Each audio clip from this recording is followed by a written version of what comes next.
Welcome to the Southern Underworld, your place for original horror, sci-fi, and thriller content where the stories are always written with heart.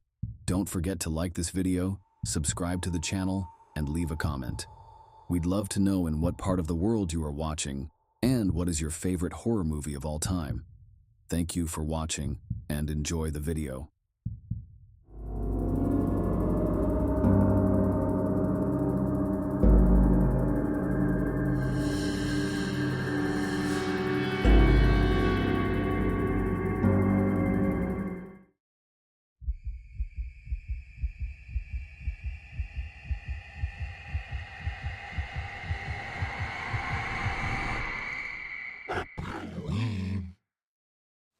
I never questioned why everything always went my way.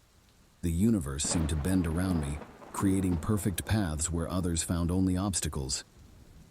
That was just life. My life.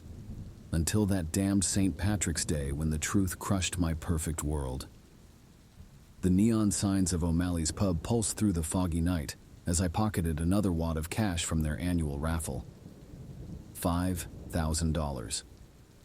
The crowd's mutters followed me, bitter whispers about my endless streak of wins.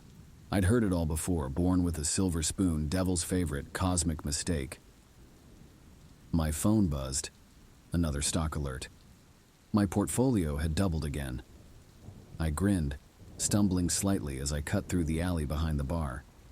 The whiskey made the world tilt pleasantly, but something else made me pause. Moonlight caught a figure leaning against the brick wall, small and crooked in a ragged green coat. Pleasant evening for counting your blessings, isn't it? His voice scraped like metal on stone. When he smiled, jagged teeth glinted in the darkness. Though I suppose you've had quite enough of those. Do I know you? The word slurred slightly as I squinted at him. He pushed off the wall, moving with uncanny grace. Oh, we've been acquainted longer than you realize. I've watched you win and win and win. But luck's a loan, not a gift. Time to settle your account. Before I could step back, his finger pressed against my forehead. Words in an ancient language hissed through the air, and fire exploded behind my eyes. I woke sprawled on wet pavement, my head pounding. The stranger had vanished, leaving only the echo of his laugh. I stumbled home, convinced it was just a drunk's hallucination. Then everything changed. My pristine Porsche crumpled like paper when a truck swerved into my lane. I walked away without a scratch, but the elderly couple behind me weren't so fortunate. Their screams still haunt my dreams. My bank accounts emptied overnight. Computer error, they claimed.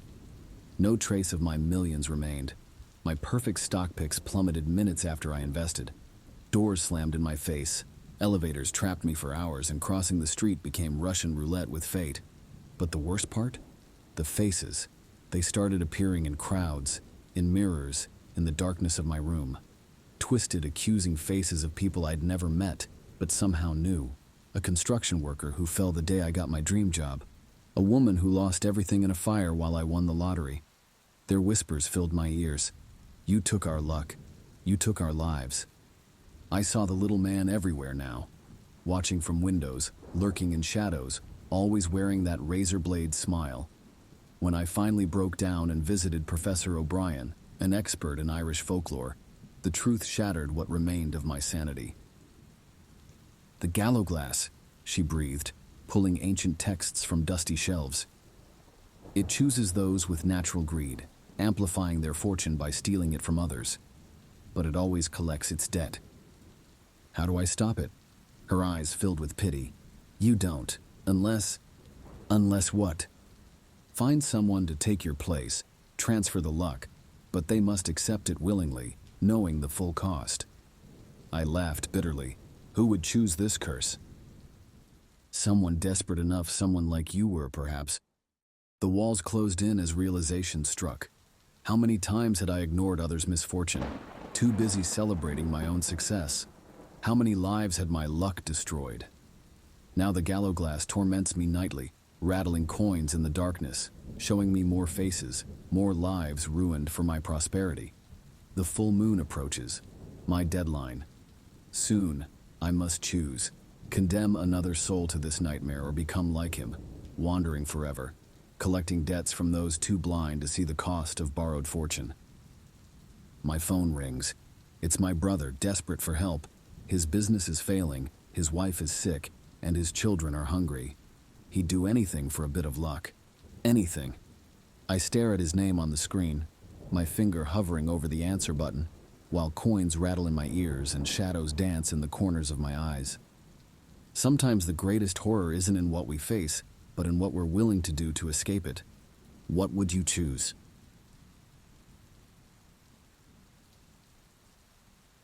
I pulled the coin from the murky depths of Grant Acres' wishing well on St. Patrick's Day. The metal caught the sunlight, revealing intricate Celtic swirls carved around a face. Mouth stretched in an unnatural grin, eyes that seemed to follow my movements. My wrench-calloused hands trembled as I pocketed it. The garage would foreclose tomorrow, and my house the week after. What was one more desperate wish? That night, my phone buzzed. The bank called about a clerical error. My debts had vanished. The next morning, my lottery ticket matched all 6 numbers. Then Amy knocked on my door, 20 years older, but still beautiful, saying she dreamed of me and had to come home. Perfect luck, perfect timing, perfect hell.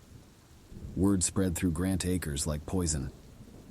People started showing up at my door, first with offers, cash, cars, properties, then with threats. My neighbor Bill's eyes gleamed with something darker than greed when I turned him down. "You can't hoard fortune," he snarled. I found Rex, my German shepherd, butchered in the backyard. His blood spelled share across my garage door. Joel, my best friend since 3rd grade, cornered me at the grocery store. "Let me hold it," he begged, scratching fresh scabs on his arms. "Just for a minute." When I refused, he lunged, his fingers clawing at my throat. The police found Margaret Walsh attempting to suffocate her 6-year-old daughter. "The coin wants innocent blood," she screamed as they dragged her away. "It promised me everything." Father Michael pounded on my door at midnight. "It's the Gold Father's mark," he rasped, "an ancient spirit that feeds on avarice and violence. The coin isn't giving you luck, it's harvesting souls." I almost laughed, until I saw what the town had become. People prowled the streets with wild eyes, claiming they could see gold flowing beneath their skin. Those who touched the coin and lost it carved themselves open, trying to find the fortune in their veins. Others formed packs, hunting anyone rumored to know its location. The Prescott twins bludgeoned their father to death when he wouldn't reveal where he'd hidden it. Hours later, someone found them in their basement, chunks of flesh missing from their bodies. They died trying to taste the gold. My phone was filled with voicemails from Amy. In the last one, her voice cracked between sobs. "I can hear it singing. Such beautiful promises. Please, Travis, I need it. I'll do anything." They found her in the bathtub, drowning in water she'd painted gold with her own blood. I had to end it. I grabbed the coin and my car keys, ready to dump the cursed thing in Miller's River. The streets were deserted as I drove. Broken windows gaped like hungry mouths. Bodies sprawled on sidewalks, their dead eyes reflecting gold. The radio crackled. "Breaking news. The town of Grant Acres has been decimated in an unexplained incident of mass violence. No survivors have been found. Authorities are advising people to avoid the area." My hands gripped the coin tighter as I checked the rearview mirror. The face that grinned back wasn't mine. It was the twisted visage from the coin, eyes burning with ancient malice. The truth hit like a hammer.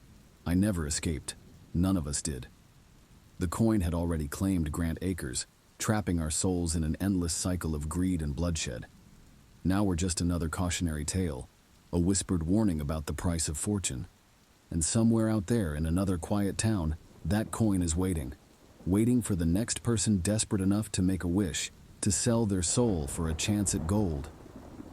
I see them sometimes in my coin-cursed dreams, the next finder, the next victim, the next feast for the Gold Father. They look just like I did, reaching into that well with hope in their heart and damnation in their future. I want to warn them, but all I can do is grin.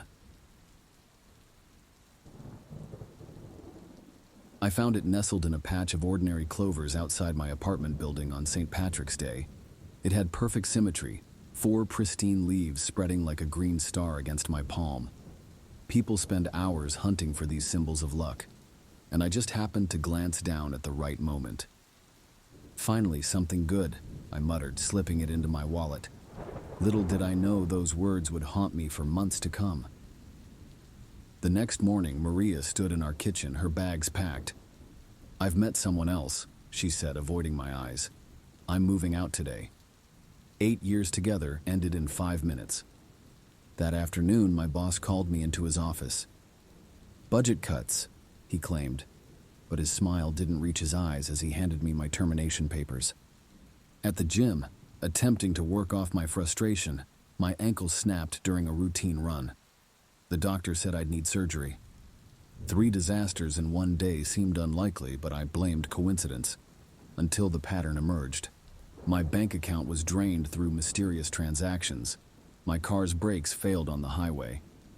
A pipe burst in my ceiling, flooding my apartment. Each day brought new catastrophes, each worse than the last.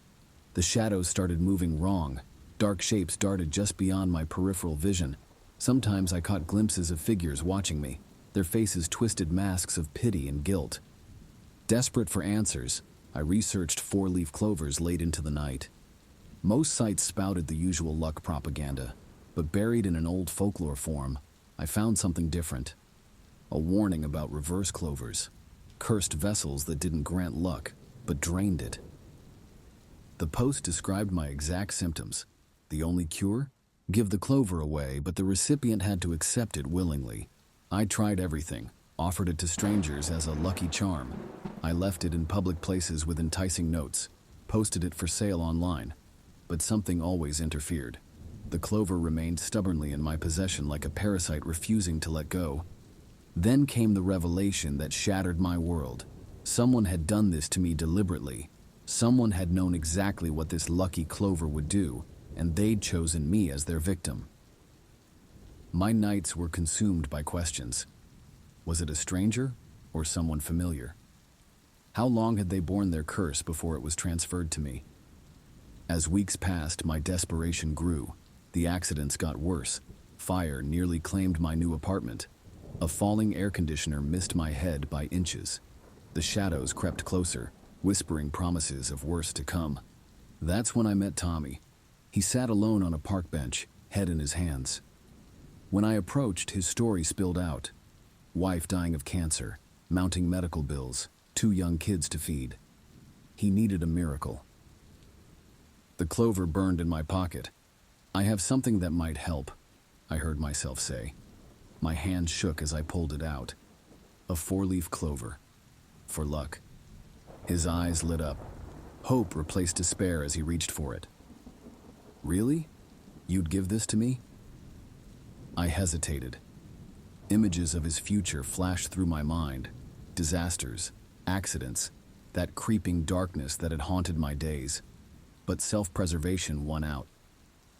"Take it," I whispered. "It's yours." The moment his fingers closed around it, my world shifted. Colors brightened. The shadows retreated. I could breathe again.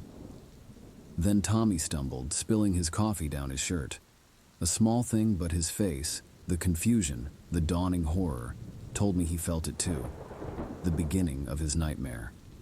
I fled. Later that night, catching my reflection in a store window, I froze. For just a moment, another face stared back. Gaunt, haunted, familiar. The person who had given me the clover. In their eyes, I saw the same guilt that now churned in my gut. Somewhere out there, Tommy clutched his lucky charm, unaware that his own reflection would soon change. And somewhere else, another cursed clover waited to be found, ready to trap its next victim in this endless cycle of desperation and choice. Sometimes I wonder if Tommy kept it, or if he too reached his breaking point and passed it on, but I never went back to check. Some questions are better left unanswered.